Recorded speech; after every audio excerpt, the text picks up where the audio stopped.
Hello students, welcome back. I am Anushka Roy, back with class 3 of Principles and Practices of Management.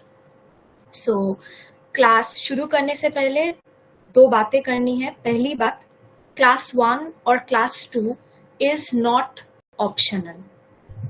We have covered the foundation topics over there. That is the basics of management and also the classical theories of management, जिससे हर साल questions आते हैं, तो वो बहुत important है. तो अगर आप सोच रहे हैं कि वो क्लासेस स्किप करेंगे तो वो नहीं हो पाएगा. तो आज जो क्लास 3 में पढ़ेंगे वो उसी के ऊपर बना है जो हम क्लास 1 और क्लास 2 में कवर किए हैं.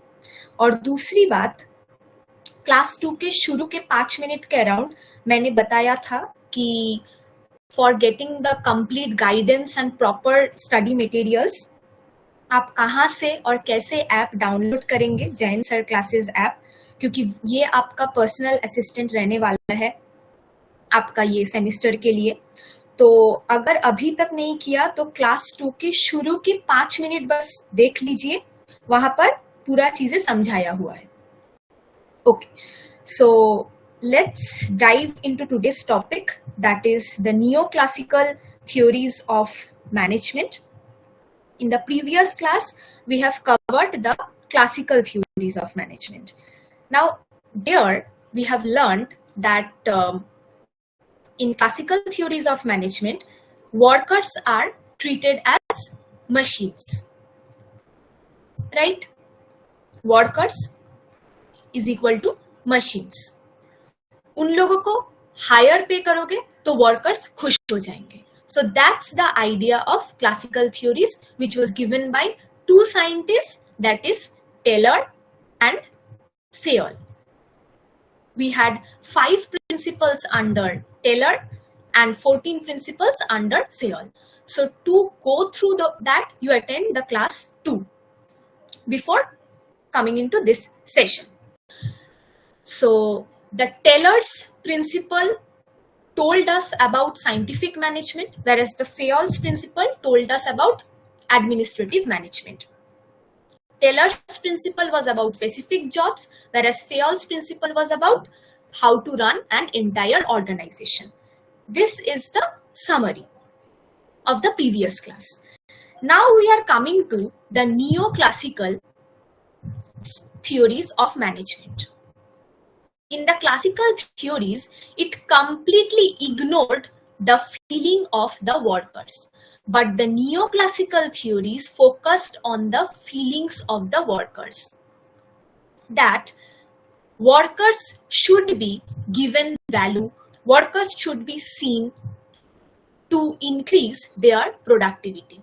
Not only wages, but the feelings of the workers should also be taken care of. That's what the neoclassical management says. Now, under neoclassical management, we have two people, that is Elton Mayo and Mary Parker Follett.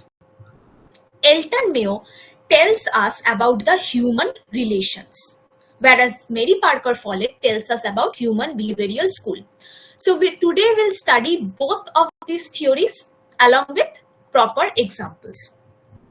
Suppose, so the basic idea is clear to you, that is the focus of the neoclassical management, that neoclassical theory says that workers are people and they are not robots or machines because they have feelings. And their ego also matter as much as their payment. So first comes the human relations school, which is given by Elton Mayo. Now, Elton Mayo conducted an experiment at Hawthorne City. Hawthorne City is located at Chicago. So, he conducted an experiment at Hawthorne City to watch the workers increase their productivity other than the factors such as the paycheck or something like that. That is, only the payment can increase their productivity. He was against this idea. So what he did was he conducted a famous experiment at the Hawthorne City in a factory. Now, what he did was, first, he made the lights brighter. The workers were working and he made the lights brighter. Previously, the lights were dimmer, so he made it brighter. He saw that the productivity increased. Then again, he made the lights dimmer, almost like a candle light. Then also, he found out that productivity increased. So lights went brighter, then also productivity increased. Light went dimmer, then also productivity increased. He was shocked that why would workers produce more when they couldn't even see properly. So he discovered something, that the productivity of the workers does not depend on wages only. He discovered that the workers were conscious, because बहुत सारे scientists आए थे उन लोगों को देखने. So they feel valued, they felt valued and cared. It was not about the lights, it was the attention. उन लोगों को लगा कि ये सारे जो रिसर्चर्स आए हैं, ये लोग हम लोगों को अटेंशन दे रहे हैं. So they knew that professors और researchers are watching them, so they felt special. और क्या किया, उन लोगों को लगा कि कोई हमें देख रहा है, तो वो लोग अच्छे से काम करने लगे. दे फॉर्म्ड अ बॉन्ड. जैसे कि नॉर्मली लोग ग्रुप में काम करें तो झगड़ा होना चांसेस है, झगड़ा होने का. But when they understood that बाहर से लोग आए हैं उन लोगों को देखने, तब they formed a bond with each other and they were not reacting to the environment. Environment पे लाइट बढ़ रहा है, लाइट कम हो रहा है, but they were not getting affected by that. But still they managed to work. So that's what Elton Mayo observed, that human beings perform best when their social and psychological needs are met. अगर हम सोचेंगे कि सिर्फ पैसा देंगे तो productivity बढ़ जाएगा, ऐसा नहीं होता है. एक डिपार्टमेंट में अगर सपोज एक डिपार्टमेंट में काम चल रहा है और मैनेजर वहां पर जाता ही नहीं है देखने कि काम ठीक से हो रहा है या नहीं, then the people working in that department will be more casual. उन लोगों को अगर 2 दिन का डेडलाइन दिया जाएगा, लेकिन वो लोग सोचेंगे कि अरे कोई तो हमें देखता ही नहीं है, तो क्यों करे जल्दबाजी, तो वो लोग स्लो हो जाएंगे. बट अगर एक मैनेजर रहेगा कि वो घूमेगा वो डिपार्टमेंट में, पूछेगा कि क्या प्रॉब्लम हो रहा है, क्या प्रॉब्लम नहीं हो रहा है, तो ऐसा अगर पूछेगा, तब the workers will perform better because they will feel valued. That's what Elton Mayo founded, कि if you are not only paying higher wages but giving importance to the workers, they will work better or perform best. That's what his study was all about.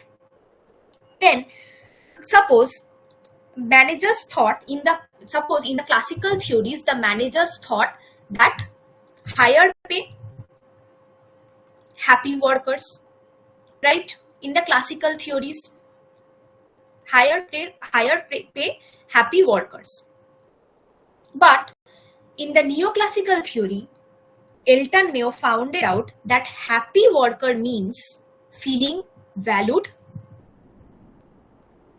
and having good friends at work, and people are there to listen to them. So this was neoclassical theory, and under which human relations school, which was given by Elton Mayo. Now human behavioral school, which was given by Mary Parker Follett. Now Mary Parker Follett also watched workers, but she was not focused on how the psychological and social factors are influencing the productivity of the workers. She was focusing on removing the conflict. जैसे कि लोग group में काम करेंगे तो conflict होने का chances है, but according to her true efficiency comes from cooperation, communication and mutual respect. So जैसे कि तुम बोल दो कि तुम ठीक से काम कर रहे हो, एक मैनेजर बस तुमको देख रहा है तो ही तुम अच्छे से काम करोगे, ऐसा नहीं होता. True efficiency comes from your own self. एक टीम के अंदर एक एफिशिएंसी रहता है, और वो टीम के अंदर वो कम्युनिकेशन और कोऑपरेशन मेंटेन करना है, तभी काम ठीक से हो पाएगा.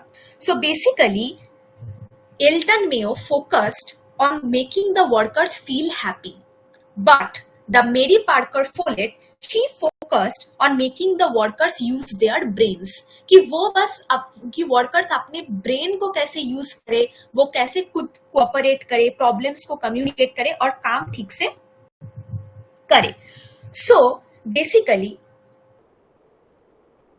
Mary Parker was all about maintaining collaboration within the organization. Okay, so it was Mary Parker Follett's idea. So there, one of the person found out that human relations was important, and the other one found behavioral theory. Now, what are the difference between the theories of Elton Mayo and Mary Parker Follett? Now, Elton Mayo views the workplace as social system. Social system means whenever someone is watching them, or they will perform better since they feel that their social needs are met. Similarly, Mary Parker Follett views workplace as political and behavioral system. क्योंकि एक workplace में झगड़ा होगा ही, जैसे जहां पर team हो रहा है, there will be chances of disagreement. क्योंकि वो अपने टीम्स को, ब्रेन को यूज करना है, मैनेजर्स को मैनेज करना है आप लोगों को, ताकि there exists political and behavioral exist and there is no conflict also. Basically, Elton Mayo focused on human relations and social emotions, but Mary Parker Follett focused on human behavior and power dynamics. So, saw the groups now in Elton Mayo, that means here the Elton Mayo saw the workers as social clubs. They are working together only when they have good relations with each other. But Mary Parker Follett saw the groups as problem solving teams. Team को खुद के ही problem solve करना है. The manager is not someone who will only like direct you to do your work. He will also be there to solve your problems. So that's what Follett's philosophy all about. Now, Follett's idea is human behavior in such a way it shows that the best boss is not the one who gives orders, but the one who brings the people together to give out or to figure out the best answer. So obey the situation. Follett basically says that behave in such a way that you obey the situation and not the person. Invent a new solution that makes everyone win. So that's what Follett's idea was all about. Then comes the modern school of management. Modern school of management is the new one.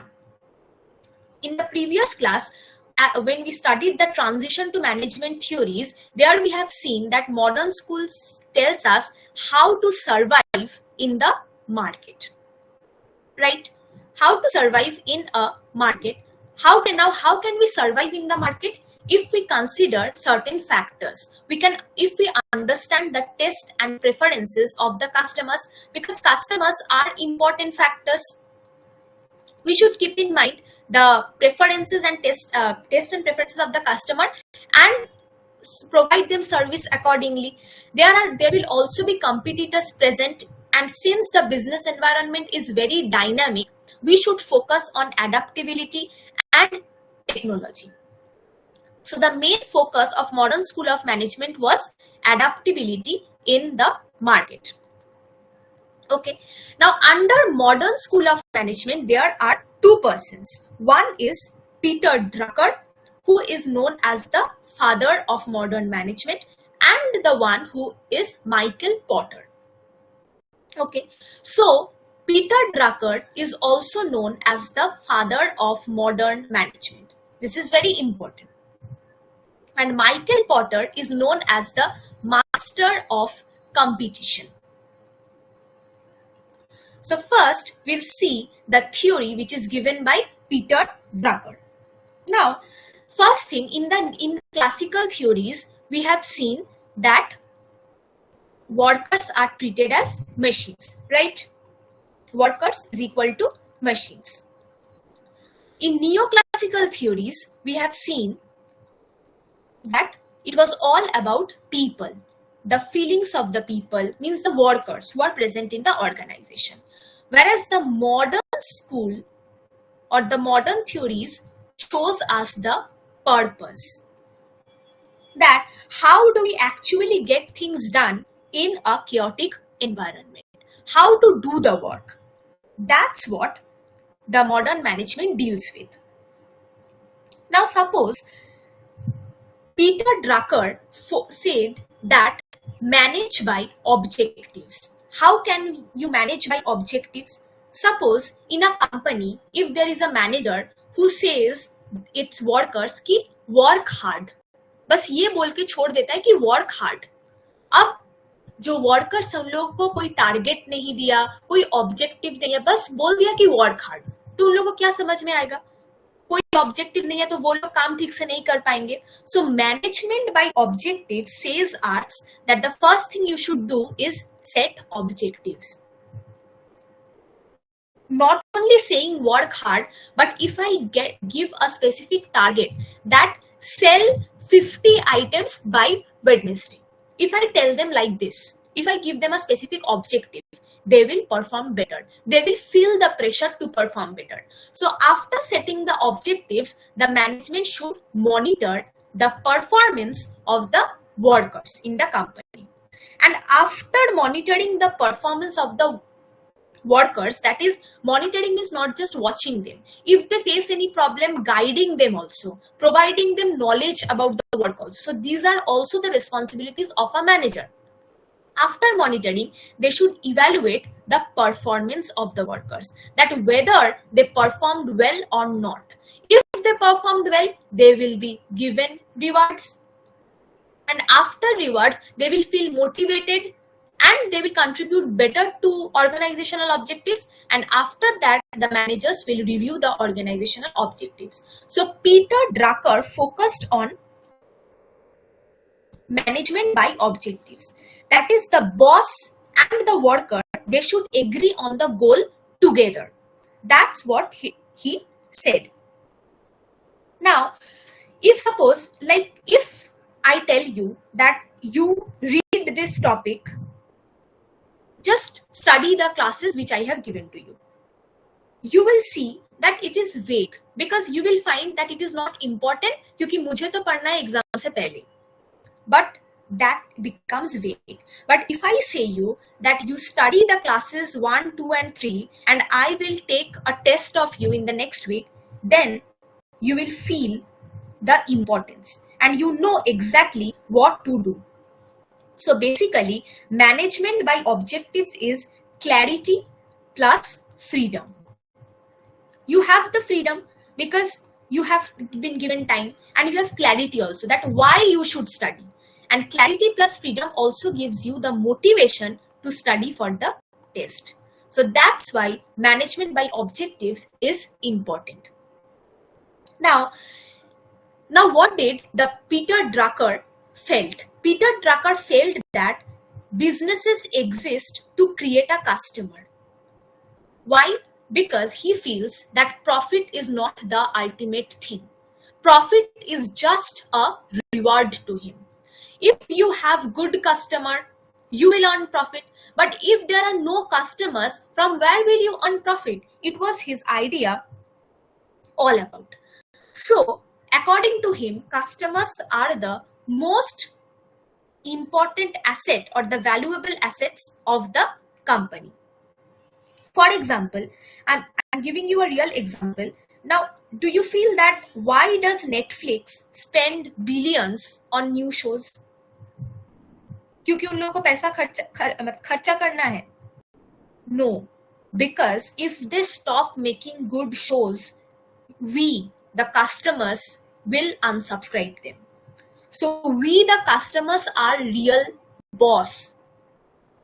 So that's what the idea of modern management says. Then comes the Michael Porter's idea. Michael Porter shifted the idea from management to competitive strategy. That means Peter Drucker focused on internal things, whereas Michael Porter focused on the external things, that is the competitors, etc. So Drucker says us that how to survive in a market. Peter Drucker is about how can you beat the competitors, how to beat competitors in the dynamic business environment. So Peter Drucker was the master of competition, the man who taught companies how to win in a crowded market. So according to Peter Drucker, you cannot win in a competition market just by staying into it. You have to keep choosing unique positions that nobody else can do.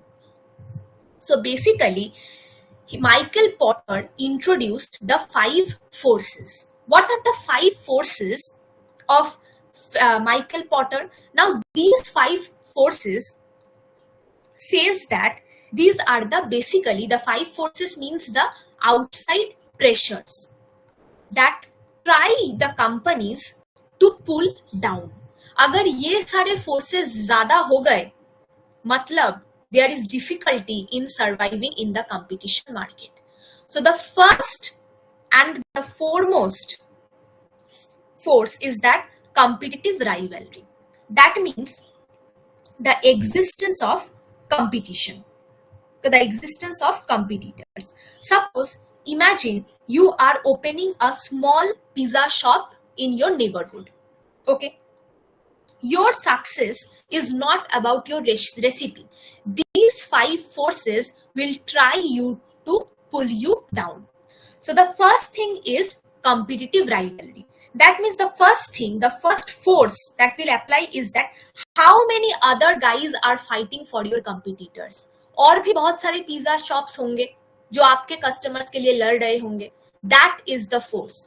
अगर ये force ज्यादा हो गया, competitors अगर ज्यादा है, मतलब it is difficult for you to survive in this market, right? Next comes the threat of new entry. अगर आज ही सोचा कि कल दुकान खोल लेंगे, to open a new shop, can anyone do that? अगर इसका आंसर ये यस है, ये सब फोर्सेस के ऊपर क्वेश्चंस आपको खुद को पूछना है कि थ्रेट ऑफ न्यू एंट्री. कोई भी कंपनी ऐसा हो सकता है कि वो कल ही आके एक नया पिज्जा शॉप खोल दे. अगर इसका फोर्स ज्यादा है कि चांसेस हाई है, that means it is difficult for you to survive because you are also new. Then comes threat of substitutes. जैसे कि लोग सिर्फ आपके ही पिज्जा शॉप में क्यों आएंगे? They have better options too. Can customers use something instead of you? You have to ask this question to yourself. If yes, that means it is difficult for you. तो आपको क्या करना है? आपको कुछ यूनिक चीजें करना होगा सर्वाइव करने के लिए. So this is the threat of substitution. That how much probability? What is the probability that customers can use something instead of your product? Then comes the supplier power. Supply power means business start करने के लिए आपको raw materials चीजें खरीदने पड़ेंगे आपको supplier से, right? सो क्योंकि आप नया हो मार्केट पे, तो there are chances that suppliers will raise prices on you. वो बढ़ा के बेचेगा आपको क्योंकि उसको पता है कि आपको जरूरत है. So if there are chances that suppliers are raising prices on you, if there are high chances, that means it is difficult for you to survive in the market. Then comes the buyer power. Buyer power, suppose एक customer आ जाता है आपके पास और आपका pizza का दाम है 250 rupees, वो आके कहता है कि वो दूसरी दुकान पे तो वो 220 में मिलता है. That means he has the ability to force you to lower your prices. So if in a market there exists customers that can force you to lower the prices of your product, that means there exists high buyer power. So if there is high buyer power, that means it is difficult for you to survive in the market. So all these forces affects new entrepreneurs. Whenever someone is planning to start a business, or if you have a existing business but you are trying to survive in the competition market, these 5 forces framework by Michael Porter is to be kept in mind. So what will be your job as a manager? Your job as a manager will be, you will try to weaken these 5 forces. अगर ये सारे forces को आप कम कर लोगे, that means you will be able to survive. तो आपको कैसे कम करना है? You have to make your rivals irrelevant. आपके प्रोडक्ट को यूनिक बनाना है. अगर आपका प्रोडक्ट यूनिक हो जाएगा तब उसका कॉस्ट जितना भी लगे उसको आप उठाने के लिए मार्केट से ट्राई कर पाओगे. आपको अपने कस्टमर्स को ऑब्सेस्ड करना है आपके प्रोडक्ट के ऊपर, so they won't bargain. So that's what the modern management states. Basically, you have to focus on cost, uniqueness, etc. So these are the things that should be kept in mind. Now, the basic difference between the Peter Drucker and Michael Porter's idea is that Peter Drucker says that management by objectives, that means you set goals and trust your people. Whereas Michael Porter says that you study your competitors and pick a unique spot. So that's what the idea of Michael Porter is. Now, the main focus of Peter Drucker is how you can run your company by managing by objectives, that is MBO. And Michael Porter is focused on where to position your company in the market. आपके company को कौन से position में ले जाना है? How do we win against everyone else present in the market? So that's what all about modern school of management and neoclassical school of management. So neoclassical school of management has 2 theories: human relations school, which is given by Elton Mayo, and human behavioral school, which is given by Mary Parker Follett. Elton Mayo conducted an experiment at Hawthorne City. Now, one more thing here, human relations schools is also known as Hawthorne experiment.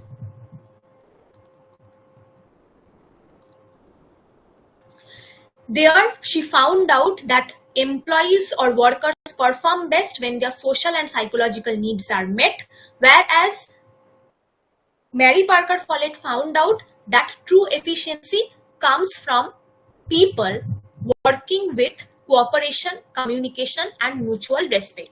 Whereas the modern classical school or modern school of management says that the main focus of a business should be its customers, because if a business is having customers, it will automatically earn profits. And management by objectives, which was given by Peter Drucker, the father of modern management. Whereas Michael Porter states about competitive strategy, that is how to survive in the competition market, and he has introduced 5 forces framework, that is the competitive rivalry, then threat of new entry, threat of substitution, supplier power, and buyer power. As a manager, all the time you have to try to weaken these forces. If you weaken these forces, then you will survive in the competitive market. So it was all about the theories. We have covered the theories of management part. In the next class, we will study the managerial roles and the social responsibility part. So after that, probably we will complete this unit 1 by our next class, and we will discuss the previous year questions also. So make sure to attend the classes daily. Thank you. That's all for today.